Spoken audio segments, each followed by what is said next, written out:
The sorrowful tale of the mansion that inspired the great Gatsby. A visionary residence designed to endure through the ages.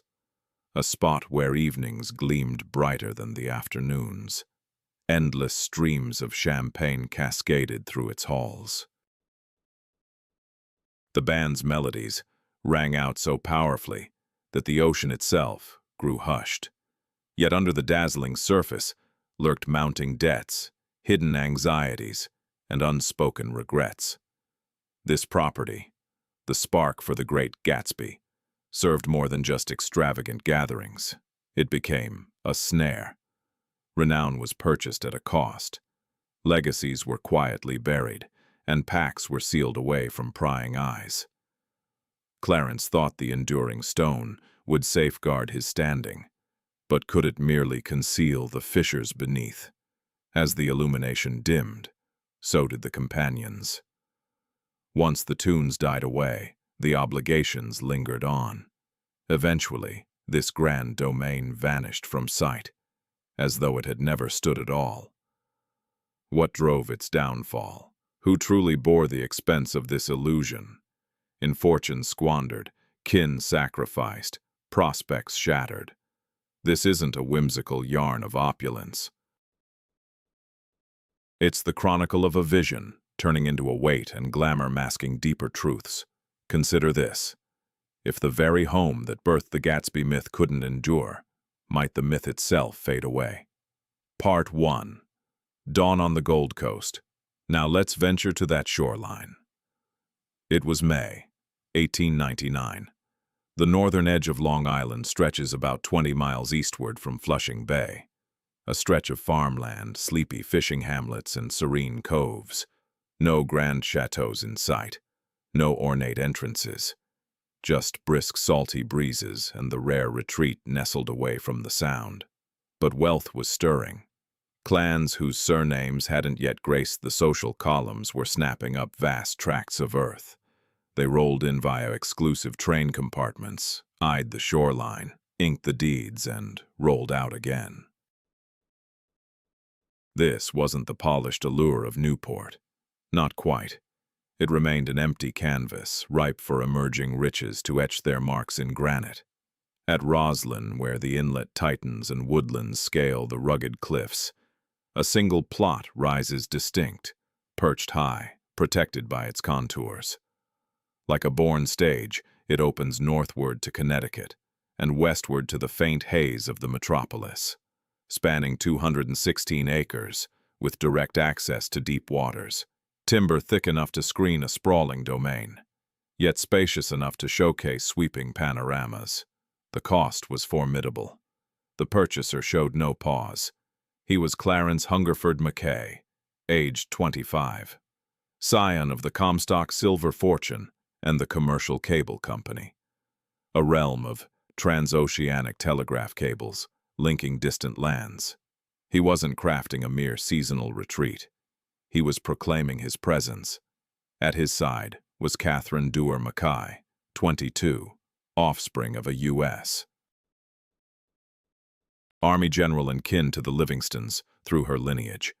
The essence of long-standing New York coursed in her. His wealth stemmed from the West, fresh, untamed, vigorous. Hers drew from colonial roots, subtle, steadfast, refined. United, they represented the union that would shape this coastline, fresh funds merging with ancient lineage. They dubbed it advancement. Posterity would label it the Gilded Age. They engaged Stanford White personally, beyond just his practice, the individual himself. Stanford White from McKim, Mead and White, creator of the Washington Square Arch, Madison Square Garden, and the Century and Metropolitan Clubs. A designer whose very mention evoked grandeur, longevity, and an elegance that images could scarcely capture. At 56, his prestige stood unchallenged. His charges matched it. Mackay didn't flinch. The vision was precise, not merely a dwelling.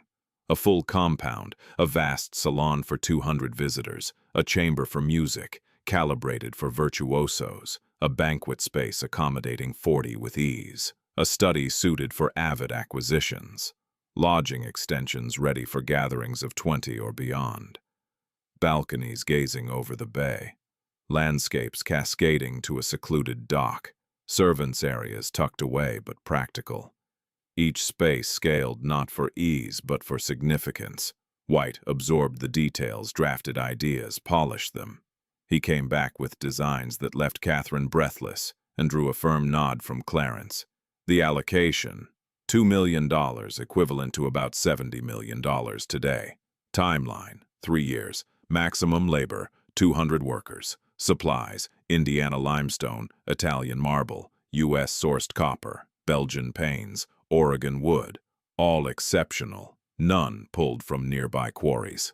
That May, in 1899, McKinley occupied the White House. The conflict with Spain had wrapped up. The nation now claimed fresh territories: Cuba, the Philippines, Puerto Rico.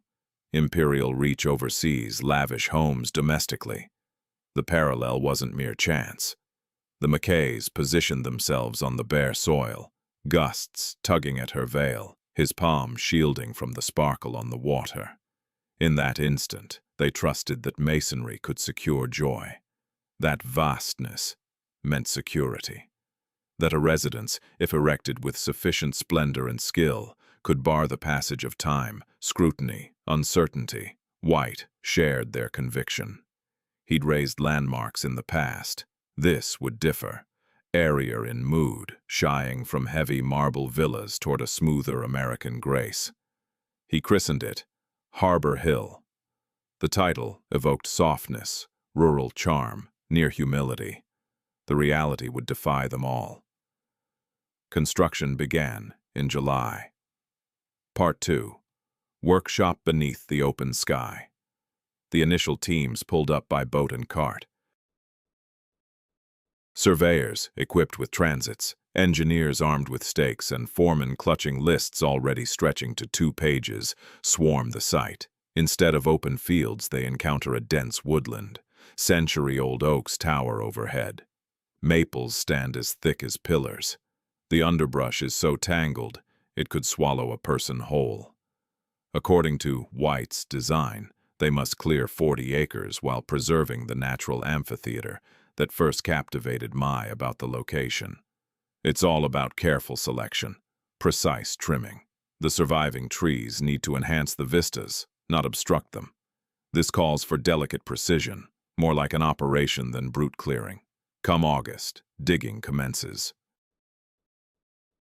The foundation plunges 12 feet deep at its lowest, securing into the bedrock where the mansion's heart will take root. The excavation stretches 160 feet along the front and extends 90 feet down the central line. Workers cow labor in rotating shifts. Steam-powered shovels rip into the soil. Horse teams haul away the dirt along makeshift paths to level the flatter areas by the water. The clamor echoes over the bay. Local fishermen grumble. Mai's legal team responds with surveys, property documents, and utter quiet. In September, the stone arrives. Indiana limestone travels by train. The initial load totals 60 tons. By December, that figure hits 300. Every block is marked to align with White's blueprints. Masons establish on-site workshops, slicing areas, mixing stations for mortar, and a makeshift smithy for the metal elements. The labor force expands. It peaks at 200 workers, fluctuating with the weather. Stonework pauses through the cold months and resumes come warmer days. Some stick around for 3 years. Others last just 3 weeks. Their identities endure in the wage records preserved at the New York Historical Society. Domenico Russo, a 42-year-old master mason from Carrara. James Whitfield, 51, chief carpenter schooled in Edinburgh. Liam Brennan, 23, basic laborer who perishes in 1900 after a barge capsizes carrying copper sheeting. No kin located. He's laid to rest at taxpayer cost. Construction presses forward. The process runs like a factory. Supplies arrive on schedules stricter than those for travelers. Timber hauls in from Oregon. prime old-growth fur for the beams. Straight, flawless grain, knots no bigger than a coin. Copper sheets from Montana refineries, rolled in Philadelphia, delivered in 600-pound rolls. Belgian glass, each sheet molded in a bed of sawdust and covered for full replacement value, including shipping. Zero shortcuts. White's firm sends out updated plans every week. Builders gripe about the exacting standards, but adhere to them. In 19,001, the framework starts to emerge. Limestone facades surpass the second-story mark. Scaffolds encase the building. A wooden skeleton, reinforced with hemp lines and metal clamps. From the bay, it looks like a church rising halfway to the heavens. Guests approach via temporary walkways and maps. Imported dreams taking hold in U.S. earth. White dismisses any resemblance to Gothic styles. He insists it's Renaissance discipline adapted for this continent. Timeless ratios, fresh aspirations. The roofwork kicks off in spring 192. Copper panels, each pressed and welded in place, layered in rows destined to turn verdant in under 5 years. Slate caps the lesser roofs. Lead strips waterproof every seam. The peak spans 140 feet. 4 flues rise an additional 20 feet higher. Every one feeds several fireplaces, 17 total, if you include the staff ones. Within, plaster crews apply 3 layers, rough, base, and smooth. Wiring specialists snake cables through concealed channels in the pale interiors. Pipes vanish once the trim is installed. The illumination scheme includes 200 lights. One switch in the main hall controls 12 circuits independently. Artistry and innovation blend seamlessly. By fall 19,002, the residence is sealed against the elements, though far from complete, just sealed. Decorators, metalworkers, mosaic artists, and woodworkers linger for 6 more months. Yet the covering endures. The panes fit snug. Step into the grand chamber, and all you catch is the breeze, no drips. McKay stops by each week. Catherine appears less frequently. She's expecting their initial baby. The estate stands ready for a family to bring it alive. Part 3. Night of 1,000 Lights. June 14th, 19,003. Harbor Hill welcomes its initial visitors. Not some lavish debut. An intimate supper for 32 select individuals. Designers, benefactors, writers from Harper's and Scribner's. Stanford White joins, positioned close to Catherine. Clarence stands to offer a toast, concise to convey assurance, yet extended enough to honor obligations. The salon shines. 6 candelabras, each with 18 branches, cast a warm glow that dances across sterling ware, glassware, and subtle gold silk on the panels. French scripted cards outline 7 dishes. The selections span German, French, and California vintages. Dinner stretches 3 hours, nobody objects. This serves as a practice run. The real spectacle arrives in 195. At that point, the McKays have settled into a pattern. City winters. Harbor Hill for spring and fall, Europe or Newport in summer. Still, the estate vies more and more with Newport for their time, pulling them back. Vacant, it weathers poorly. Inhabited, it shines. They entertain performers. During April 196, Enrico Caruso performs in the music chamber, an exclusive concert for 60 attendees, ferried by dedicated rail from Pennsylvania Station. The sound design, crafted by White, with input from Carnegie Hall's experts, projects the tenor's tones to the rear patio, unaided. Visitors linger on the terrace, absorbing the performance via the wide-open French doors, holding their breath in reverence. Catherine sheds tears. Clarence pens a $5,000 check for the Metropolitan Opera's educational initiative, which processes in under 2 days. The couple entertains philanthropists. During 1908, an evening meal gathers funds for a tuberculosis facility on Staten Island, drawing 200 contributors. The grand hall, stripped of its usual furnishings, accommodates 20-person tables, arranged in dual lines.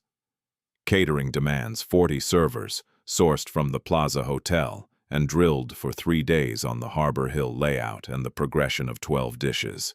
The night yields $83,000. New York Times commentaries laud the McKay's benevolence, overlooking the $12,000 expense of mounting the affair itself. They welcome intellectuals, including archaeologists, naturalists, and historians. A choice close to Catherine's heart. She launches a series of lectures on autumn evenings featuring lantern projections on subjects from Egyptology to marine biology. Invitations only. Crowds seldom surpass 50. These gatherings carry a distinct, subdued air. The estate retreats to its library and intimate parlors, embracing a more intimate proportion. Clarence endures the program, but skips the sessions. They court high society. This fuels the social whirl. Galas occur in 1909, 1910, and 1912, with attendee rosters swelling beyond 300. Full orchestras replace chamber ensembles, positioned in the music room with doors flung wide to infuse the hall with melody. Blooms arrive from Pennsylvania conservatories, roses, orchids, lilies, stacked into 8-foot towers. Champagne flows by the crate. Late-night suppers extend past midnight. Revelry persists till 3 a.m. The proceedings operate with clockwork precision. Invites dispatch 6 weeks early. Catherine's aide monitors replies. Placement diagrams update constantly with confirmations.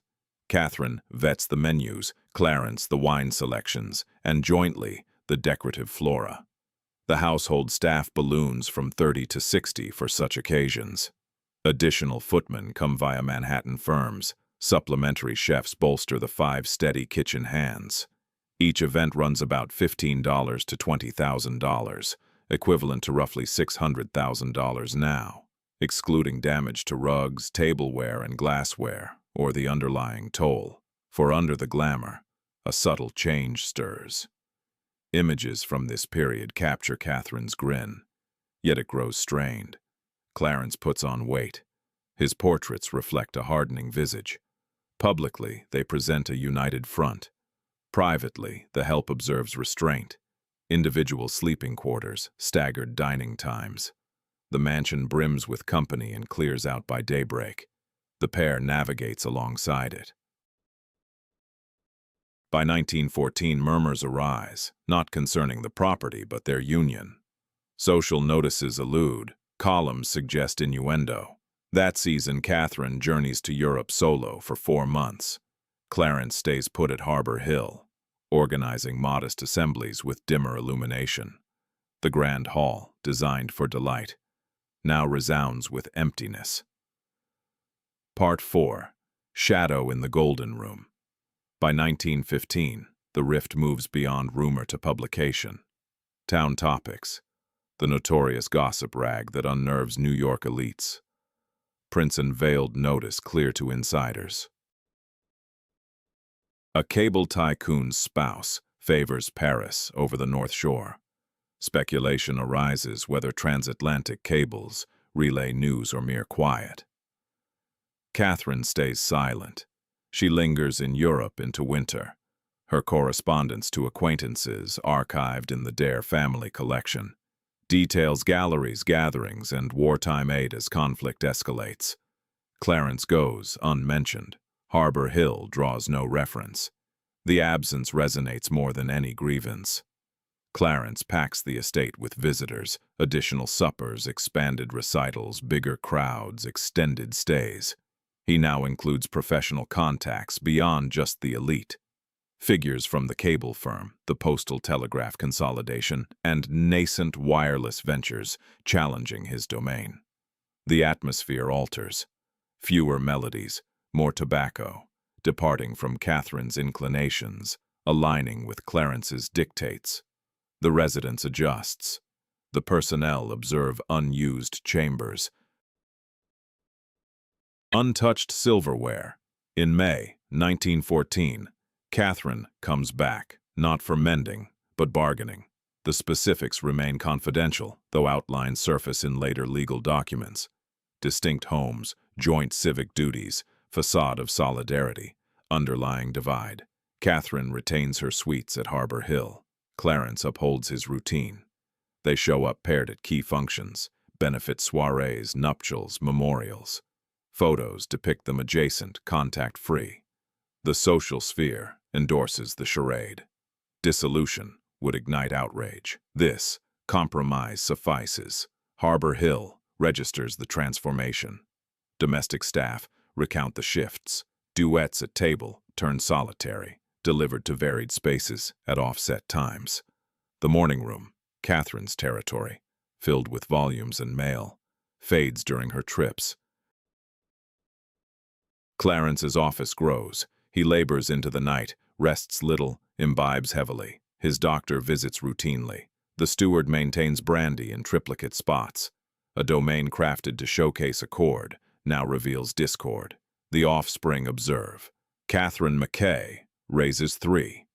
Ellen in 19,003. John in 197. Catherine in 19,009. They mature in a fractured grandeur. Ellen later recounts chambers claimed by one guardian or the next, and the neutral zones where we frolicked. Mindful to remain impartial, John heads off to boarding school at age 12, rarely coming back even for holidays. The younger Catherine starts suffering from unexplained migraines, which the servants believe serve as a kind of retreat. This isn't poetic imagery, it's documented history. Maintaining Harbor Hill in 1915 runs $80,000 annually for upkeep, personnel, utilities, and taxes, equivalent to about $2.4 million now. The grand residence demands constant care. Regardless of whether the couple's union holds together, the grounds need regular cutting, the roof's ongoing fixes, and the employees their paychecks. Personal turmoil doesn't halt the estate's rhythm. Clarence foots the bills. Catherine soldiers on. The property endures. Yet a vital element fractures. Its original intent alters. Harbor Hill was constructed as a bold statement. Affection turned tangible, wealth secured forever, lineage established as an enduring legacy. Come 1916, it becomes mere scenery, something preserved at all costs, since disposing of it would signal defeat, and defeat remains unimaginable. Thus, the illumination persists, the workers stay on the payroll, the landscapes receive attention, and visitors continue showing up for those weekend gatherings that, in snapshots, mirror the ones from 1905 precisely. Identical spaces, identical customs, identical polished elegance. But venture inside past midnight once the company has gone to bed and the help has retreated, and you'll encounter a stark contrast. Not decay or disregard, but something more elusive to define. A fortress that has come to know isolation. Chambers oversized for their inhabitants. Quietude that no ensemble can fully mask forever. The structure endures, the wedlock crumbles. Meanwhile, beyond its walls, society evolves in manners that will soon render both the manner and the heartache artifacts of a bygone era. Part 5. Hidden Hands. Within, the labor presses forward. At peak operation, Harbor Hill requires 38 individuals. That number shrinks to 22 over winter. In summer, with the household away, it falls to 15. A minimal team, safeguarding what departure can't obliterate. These aren't vague concepts. They're real individuals with salaries and timetables spanning years. Charles Brennan, the chief butler, joins in 1904 and serves for 23 years. His domain covers the public-facing operations, the observable engine of hospitality. He oversees the footmen, liaises with the culinary staff, and safeguards the tableware. Silverware for 40, glassware for 60, porcelain in 3 varieties, suited to the event. In 1915, his annual wage stands at $1,200, including lodging, meals, and uniform, around $36,000 in modern terms. Today, He manages 8 subordinates directly. To him, the contrast is profound. Under him lies the layered structure enabling such splendor. 2 footmen alternate for gatherings. Their expertise lies in seamless activity. They handle doors, pull out seats, serve drinks, remove dishes, all from the periphery of diners' awareness. Preparation takes 6 months. The finest foresee requests without a queue. They function as living fixtures. 5 chambermaids operate on shifts. 2 tend to the family's quarters, 1 to the visitors' areas, and 2 to the communal spaces. Their day starts at 6 a.m. and wraps up close to 8 p.m., with breaks for food in the staff quarters, never the main hall. Duties cover making beds, lighting fires, tending lamps, polishing, organizing wash, and, when needed, modern facilities notwithstanding, emptying bedside vessels. Pay ranges from $18 to $25 monthly. The lead earns $35. They bunk on the 3rd level, 4 per room, sharing closets in pairs. The kitchen forms its own domain. Chef Augusta Villard, hired from Delmonico's in 1906, leads a team of 5. 2 underchefs, a sauce maker, a dessert expert, and a scullery helper who cleans, preps ingredients, and carries loads, but never cooks. Villard's compensation hits $2,000 yearly, outpaced only by the property overseer. She justifies every cent. Feasts for 30 take 4 hours to ready. Galas for 300 span 3 days and call for extra assistance. She designs the bill of fare, sources supplies, and samples each dish. Her expectations draw from French tradition. Her impatience is infamous. Her staff sees frequent changes. Outdoors, the estate's expanse acts as an ongoing account book. 12 groundskeepers in the warm months, 6 when cold. Lead horticulturist Thomas Crawford oversees 14 acres of turf, rotating blooms, fruit groves producing apples and pears, mostly for the workers, and conservatories forcing roses across seasons. Lawns get trimmed by hand-push machines. Engines are available, but McKay favors the hush. Just bordering requires 2 full days weekly from a pair of men. Branches receive steady pruning. Each vista demands an air of ease. The toil itself is essential. The outbuildings house 4 for the animals, a chief handler, 2 assistants, and a coachman who later becomes the driver with the advent of cars. By 1912, Harbor Hill boasts 3 vehicles. The steeds persist for leisure rides, not travel. Groom Patrick Hayes brings 4 decades of equine experience. He instructs Ellen McKay in side-saddle equitation, a technique she resents yet perfects. Downstairs thrives a realm of signals and panels. The summoning mechanism connects 112 cords across the building to an indexed board in the helps area. A chime sounds, a figure changes, someone responds. To the residents, it's imperceptible. To the employees, it marks the beat of each moment. Rings for morning meals, for prepared tubs, for kindled hearths, for called transports. Every signal gets addressed. That's the agreement. And the price. Total wages hit $42,000 annually in 1915, include food supplies, clothing, fuel supplies, and maintenance for the servants' living areas, and the total rises to $55,000, equivalent to about $1.6 million in modern terms. Such is the expense required for service that remains unseen. The employees grasp what the household occasionally overlooks. The estate operates not merely through riches, but through salaries, long shifts, and laborers whose fingers throb by evening. Yet those same fingers hold a sense of dignity. They uphold an endeavor greater than their own lives. For them, Harbor Hill represents labor as well, regardless of whether their identities grace any foundation stone. Part 6. The Grammar of Stanford White. The architect's name, Stanford White, is etched in the limestone over the garden doorway, dated 1831. This inscription notes the finish date, not self-importance. He requires no proclamation. The structure itself announces his presence, Position yourself at the entry gate, a half-mile from the mansion, and the design's rationale comes into focus. The driveway serves as a performance. It winds upward softly amid the trees he selected. Maples to ignite fall hues, oaks for enduring strength, with ample openness to highlight vistas without overwhelming them. The residence emerges in pieces, a smokestack first, followed by a rooftop silhouette, and finally the complete front as the path curves once more into the courtyard. The reveal feels predestined, not abrupt. It's a dance crafted from rock. The front elevation employs a classic syntax infused with an American flair. Balance dictates the form.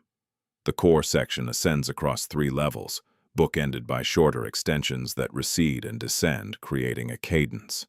High, low, high. This arrangement harmonizes bulk with elegance. The limestone, pale cream at first, softened to a tawny shade by 1910. At the primary portal, Corinthian pillars draw their dimensions from Palladio, scaled up by roughly 1/3. American clients crave old-world polish but supersized. White complies elegantly, avoiding excess. The openings adhere to traditions predating the nation. Ground-level ones stretch tall and curved to bathe communal spaces in illumination. Upstairs they shift to squared shapes and modest sizes, suited for sleeping quarters. At the top, they grow even plainer for staff rooms and attics, where decoration serves no purpose. The stratification shows plainly on the outside. One can discern the building's societal layers prior to stepping inside. It's the veranda that showcases White's subtle mastery. The manor perches on an artificial elevation, soil molded into a raised base. From the southern side, platforms cascade in 3 expansive tiers toward the bay. Balustrades outline each tier. Broad steps, wide enough for a half-dozen abreast, signal each drop. The progression feels ceremonial. At the lowest point, a shaded walkway captures the northward panorama over the strait. Linger there as dusk falls and the dwelling at your back shimmers. From the manor gazing outward, the sea extends as the property's boundary. White recognized that grand estates demand vast expanses, not separation from others, but from the everyday realm. Within, the design's spatial logic persists. The foyer measures some 30 feet across and 50 feet deep, with ceilings soaring about 22 feet, amid paneled vaults. A grandeur that asserts significance, yet avoids overwhelming closeness. Pathways branch from this spot. Leftward lie the drawing room and book collection, realms of Catherine. Rightward, the banquet hall and office, Clarence's spheres. In the midst, the majestic staircase ascends through a 2-story void, illuminated by an overhead lantern 3 levels up. Here beats the core. All routes converge upon it or lead away. White's brilliance resides in balance, not innovation. He doesn't create anew. He hones what exists. Chambers follow proven proportions, height against breadth, length against height, as set down by European masters long ago. The golden ratio, around 1.618 to 1, appears in door frames, pane placements, and the balance of ground space to air volume. These harmonies satisfy instinctively, without fanfare. The gaze settles easily. Movement flows effortlessly. Architecture fades from notice.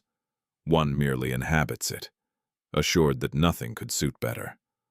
Place Harbor Hill, alongside its continental inspirations, Tuscan revival palaces, Palladio's works in the Veneto.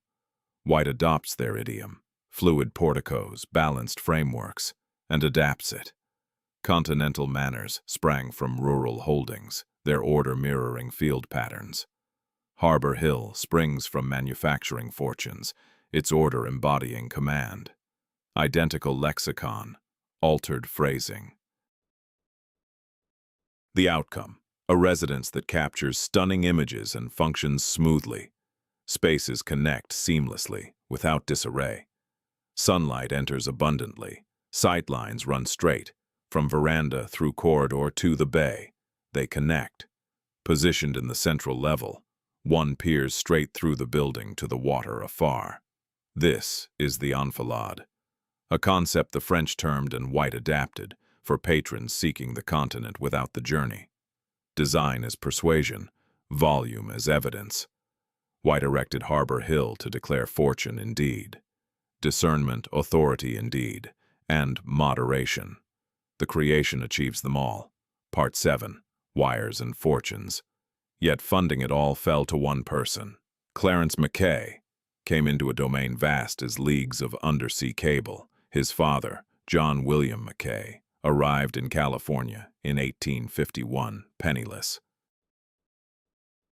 By 1873, he shared ownership of the Comstock lode, history's wealthiest silver discovery in America. By 1884, John William Mackay had acquired an even greater prize, the Commercial Cable Company. This venture involved installing telegraph cables beneath the Atlantic Ocean, at a time when many dismissed the innovation as unproven. The operation's premise was straightforward, yet its implementation demanded immense effort. Signals traveling from New York to London moved as electric impulses along protected copper wires positioned about 3 meters below the ocean surface. Producing and deploying each cable ran about $1 million. These lines faced constant risks from anchors dropped by vessels, underwater tremors, or gradual decay from salt water. Yet when functional, they revolutionized communication, shrinking journeys that formerly required 2 weeks via steamship to just around 2 minutes. Such efficiency fostered dominance in the market. By 1900, the company handled nearly 23% of all transatlantic telegraph messages. It generated yearly earnings of $4.2 million, equivalent to about $130 million in today's dollars, with profit rates approaching 40% during strong periods. Clarence assumed leadership following his father's death in 1900, at the age of 28. Meanwhile, Harbor Hill was taking shape. This transition wasn't coincidental, though emerging rivals were already circling the industry. Radio-based wireless telegraphy posed a serious challenge. In 1919, Guglielmo Marconi demonstrated a successful transatlantic wireless transmission. That same year, the walls of Harbor Hill rose above the second story. The signals were rudimentary and prone to failure, confined to Morse code. However, wireless bypassed the need for ocean floor cables, maintenance vessels, or costly copper lines, relying instead on antennas, broadcasters, and power sources. Recognizing the danger, Mackay countered by scaling up operations. From 1900 to 1910, commercial cable added 4 fresh Atlantic pathways, set up branches in 12 more urban centers, and invested nearly $2 million in modernizing gear. To spread risk, the firm branched into U.S.-based telegraph operations, courier services across Manhattan, and trials in wireless tech to offset Marconi's advances. Clarence handled key deals himself, making regular trips to London every quarter, and appearing before Congress on 2 occasions to protect cable interests from antitrust pressures. The demands were unceasing, but the rewards were impressive. By 1907, his earnings from commercial cable and associated ventures hit $800,000, comparable to $24 million now. That sum covered upkeep for Harbor Hill, the Manhattan residence, the Newport retreat, and personnel across all properties, while allowing him to save a sizable portion. Still, empires rooted in one invention often fall to the next. Wireless advanced significantly by 1912, with Marconi's outfit rolling out paid transatlantic wireless links.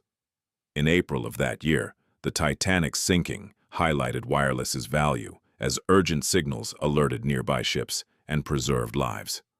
Opinions turned decisively. What was once seen as tentative now seemed indispensable. Investors followed suit, with Marconi stock surging threefold from 1911 to 1913. Commercial cable, by contrast, leveled off. Mackay pivoted once more. In 1914, he combined commercial cable with postal telegraph, creating America's runner-up telegraph giant behind Western Union. The union brought cost savings, eliminated rivals, and boosted immediate gains, though it also hinted at pulling back. After all, consolidation's signal when expansion falters. World War I disrupted it all further. In 1917, the U.S. government took over global cable operations, citing security needs. Payouts were pledged but arrived tardily and at undervalued figures. Mackay's inflows dropped by about 30% in one stroke. Expenses held firm, though. Upkeep, wages, and debt service from the postal deal persisted. By 1918, his individual take had dipped to $400,000, a hefty amount sufficient for essentials. Yet it marked half his peak from 6 years prior, and the decline was unmistakable. The very tech that built his wealth was yielding to an alternative beyond his grasp. The effects rippled to Harbor Hill. Reductions in staff started subtly.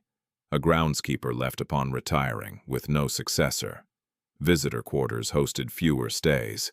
Social events shifted from every few months to once a year. The vintner ceased expanding the cellar's selections. It was murmurs, not outcries. Household help picked up on it. Suppliers did too. High society remained oblivious for now.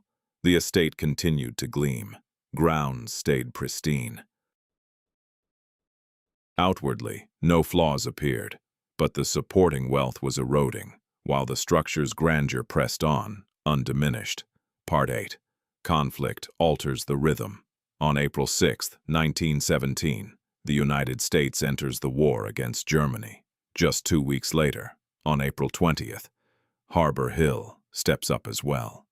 The Grand Hall, which had echoed with the steps of 300 guests during a fall dance the year before, now accommodates the North Shore Women's War Relief Committee. Around 70 women assemble at tables previously laden with fine drinks and sweets. They prepare dressings. Catherine Mackay leads the group. Her talents for coordination, idle amid leisure pursuits, now prove vital. She establishes targets, 500 dressings each meeting, folded to Red Cross standards and checked prior to boxing. Participants rotate through sessions. Certain attendees arrive with their own help. Those aides labor alongside. This effort goes beyond gesture. It's genuine output. As warmer months arrive, the shift intensifies. The music room transforms into a base for promoting Liberty bonds. Area financial institutions dispatch agents. Mackay commits $50,000 out of pocket and backs an additional $100,000 in sales to workers from commercial cable and postal telegraph. His mentions in the press move from lavish affairs to contributions of service. Columns on elite gatherings fade, replaced by updates on public involvement. Fundraising dinners continue in the dining hall, though the atmosphere remains subdued. The meals are pared down to just 4 courses from the previous 7. Domestic wines take the place of imported French varieties. The funds raised go toward the Red Cross, the YMCA, and libraries serving the training camps for troops at Camp Upton. Situated 30 miles to the east, attendees show up in formal attire for the evening but forgo their jewelry. Extravagance feels out of place these days.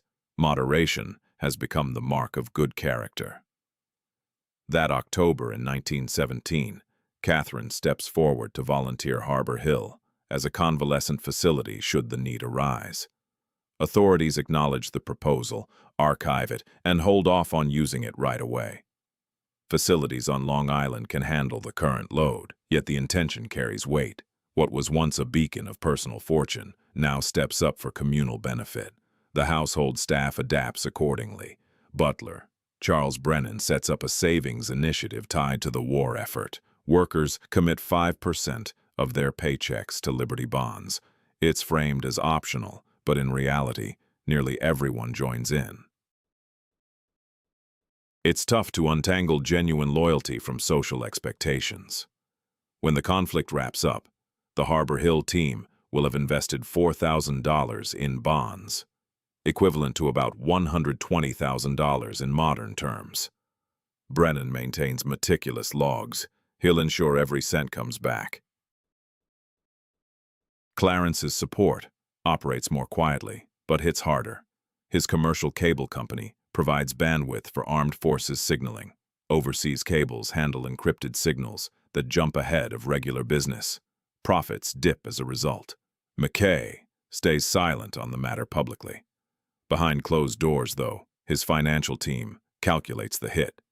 $80,000 in lost earnings by November 1918.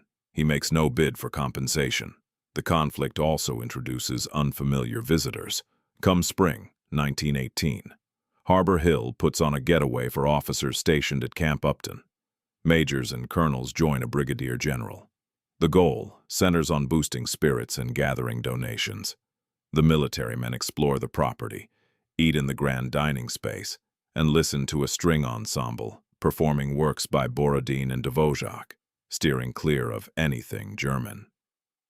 Snaps from the event capture the officers in uniform on the veranda, the body of water in the background.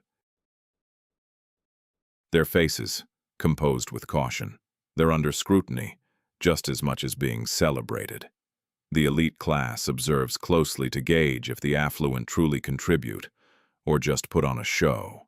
Mai proves himself worthy. He cuts another check for $25,000 to the Camp Upton Welfare Fund. Yet a fundamental change has taken hold, one that won't revert. Harbor Hill debuted as a showcase of individual success. It hosted exclusive enjoyments for tight-knit groups. The war pried it ajar. Now committees, charities, and outsiders roam corridors meant for close companions. The residence meets its obligations, but once ajar, the entrance doesn't seal shut completely.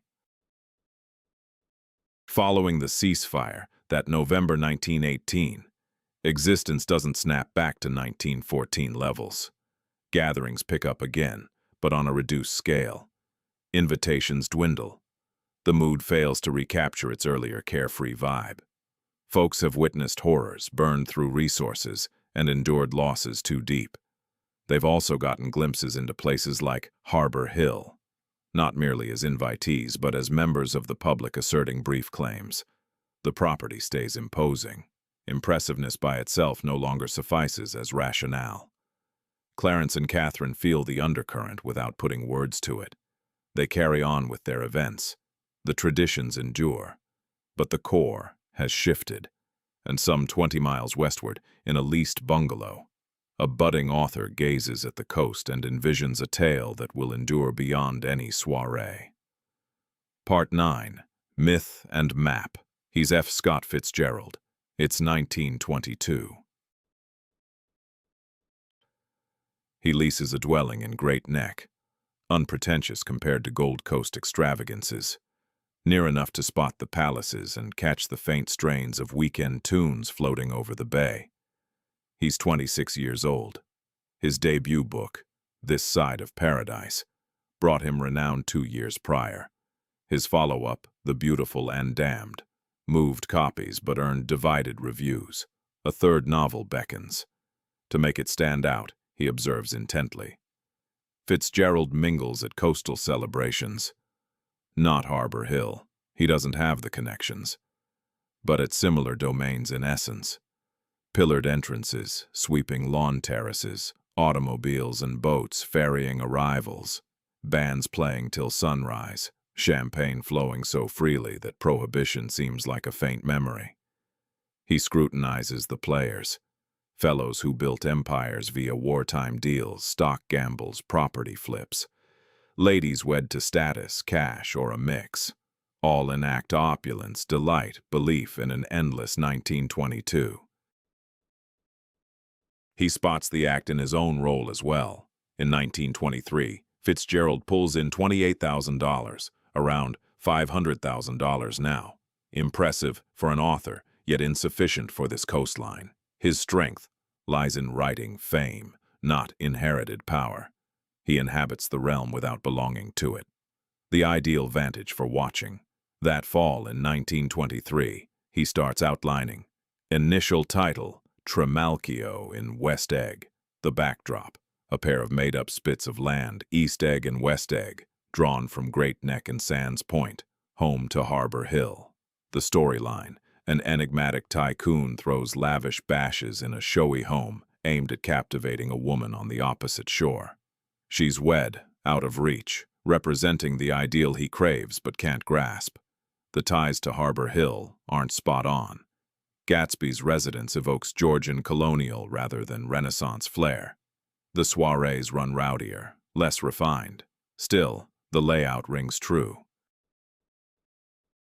Gatsby on the west side, eyes fixed eastward over the inlet to established wealth. Lineage, entrenched comfort. Harbor Hill's panorama flipped. He finishes a draft by October 1924 and polishes it over the cold months. The book's name shifts to The Great Gatsby, hitting shelves on April 10, 1925. Early sales fall short of expectations, moving just around 20,000 units in the opening year. Decent enough, but far from a smash. Critics split sharply. Some laud the writing's strengths, while others dismiss the storyline as shallow and the figures as off-putting. Fitzgerald pockets less than $2,000 from royalties. His Scribner's editor offers reassurances, promising the work will eventually connect with readers, and he's more accurate than anyone realizes at the time. Yet, in 1925, Harbor Hill remains oblivious. The Mackays skip reading Gatsby altogether. Their household help doesn't chatter about it. The story enjoys quiet commerce, fades from bestseller charts, and blends into the flow of that era's U.S. literature. It resurfaces only years down the line, reprinted for troops in World War II, embraced by colleges in the 1950s, and enshrined in the literary canon during the 1960s. Come 1970, annual sales outpaced the total from its debut decade. The novel's Gold Coast, glittering, faded to fade, frozen eternally in the heat of 1922. Gains of vividness surpassing the actual coastline. Visitors flock to Long Island in search of Gatsby's mansion. They encounter grand homes, a few intact, most long vanished. Inquiries turn to the Revelries, the distant green beacon, the pier from which Gatsby stretched toward an elusive aspiration. Local experts highlight probable sources of inspiration. Harbor Hill invariably comes up. Its position aligns perfectly, its grandeur matches, but above all, its bold ambition etched in masonry resonates. Still, Gatsby's residence, much like the man, draws from a mosaic of influences. A handful of properties supplied elements, with Fitzgerald filling in the gaps through imagination. The key point endures. The book bestowed lasting quality on what was fleeting. It transformed riches into legend, indulgence into lament, a bygone season into timeless truth. Harbor Hill hosted tangible gatherings for actual visitors, now largely lost to memory. Gatsby's soirees, imagined for invented company, grant immortality to their attendees. Part 10. The crash, taxation, and the passage of time engulf Harbor Hill. Its visitors proved fragile, as did the riches that sustained them. October 29, 1929, Black Tuesday, sees the market crumble. 16 million shares exchange hands in one frantic session. Vast estates dissolve amid the morning to evening chaos. Clarence Mackay avoids total ruin. His assets lean away from stocks, though the blow still stings. Postal Telegraph, valued at $42 per share in September, plummets to $18 by November, and never rebounds. The first waves hit softly. No widespread layoffs, no sudden closures of sections. Harbor Hill in 1930 mirrors its 1928 self on the surface. Underneath, the finances shift. Upkeep costs $95. 000 annually in 1930, equivalent to about $1.7 million now. Returns on investments drop roughly 30%. from 1928 levels and keep declining. Clarence prunes with precision. The vineyards cease expansion. Saturday affairs dwindle. The holiday galas band contracts from 22 musicians to 14. These are tweaks, not capitulation. As the Depression intensifies, by 1932, postal telegraph operates in the red. Companies slash telecom expenses, cratering income. The bigger competitor, Western Union, endures through sheer size. Postal clings on, thanks to Mackay's infusions. From 1930 to 1935, Clarence injects $1.2 million of his own funds, around $27 million in today's terms, to safeguard positions, sustain operations, and uphold the family imprint on corporate stationery.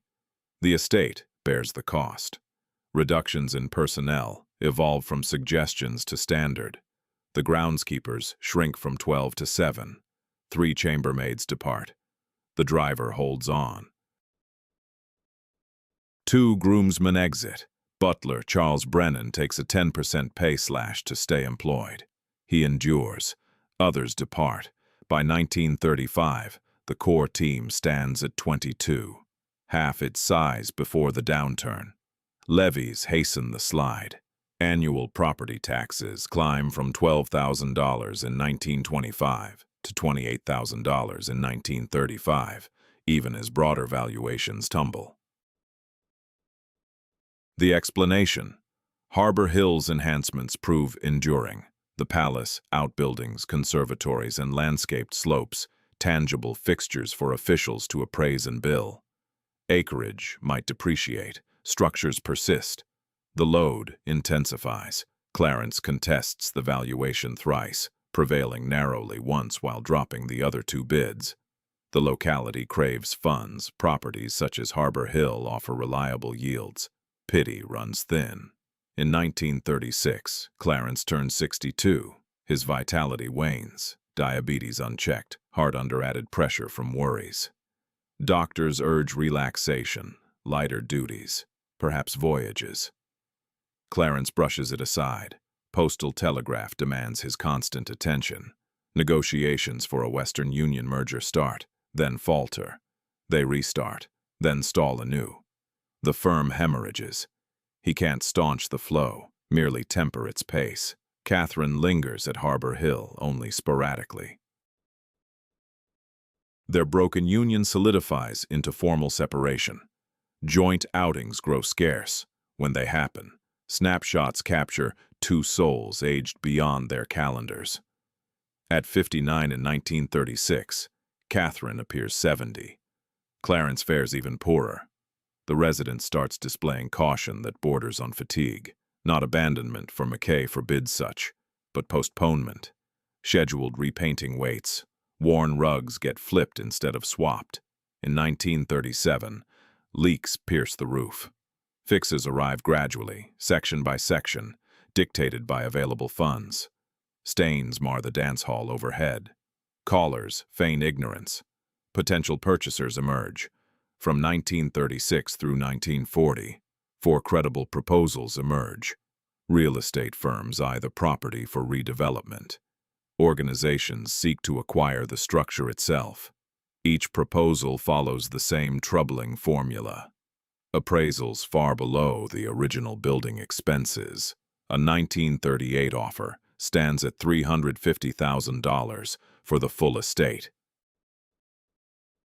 He had invested $2 million just on the residence. He turns it down. Such rejections stem not from clever planning, but from stubborn dignity. Come 1940, the debate shifts from if Harbor Hill will change hands to whether it stays whole or gets broken up. Clarence puts off the decision. Global conflict intervenes before he can settle it.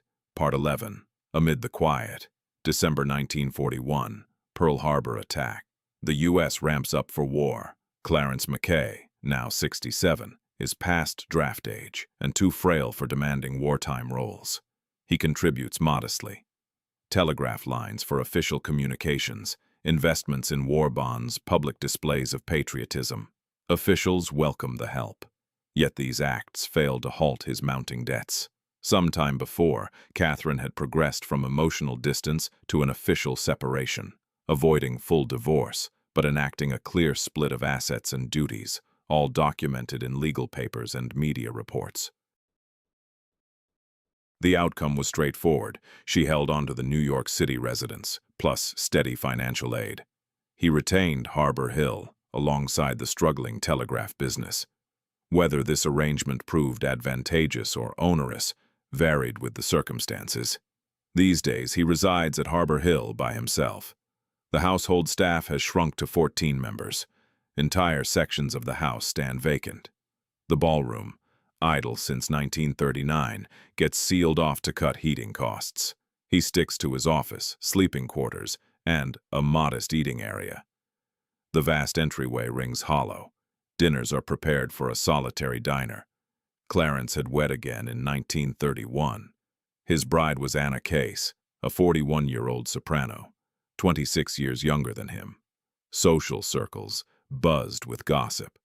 Their union proved short-lived, frequently tense, and by 1944 had devolved into parallel lives.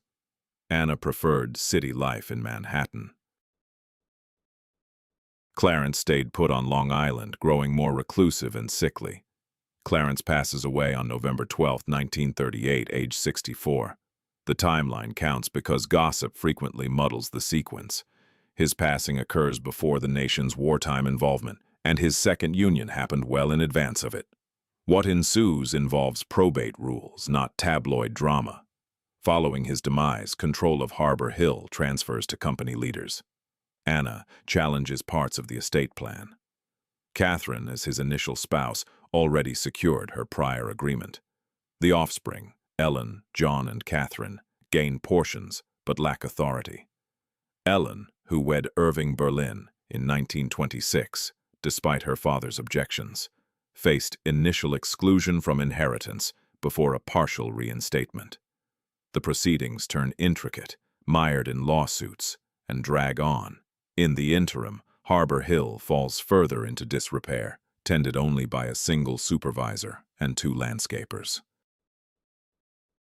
The building gets prepared for cold weather, but lacks full warmth.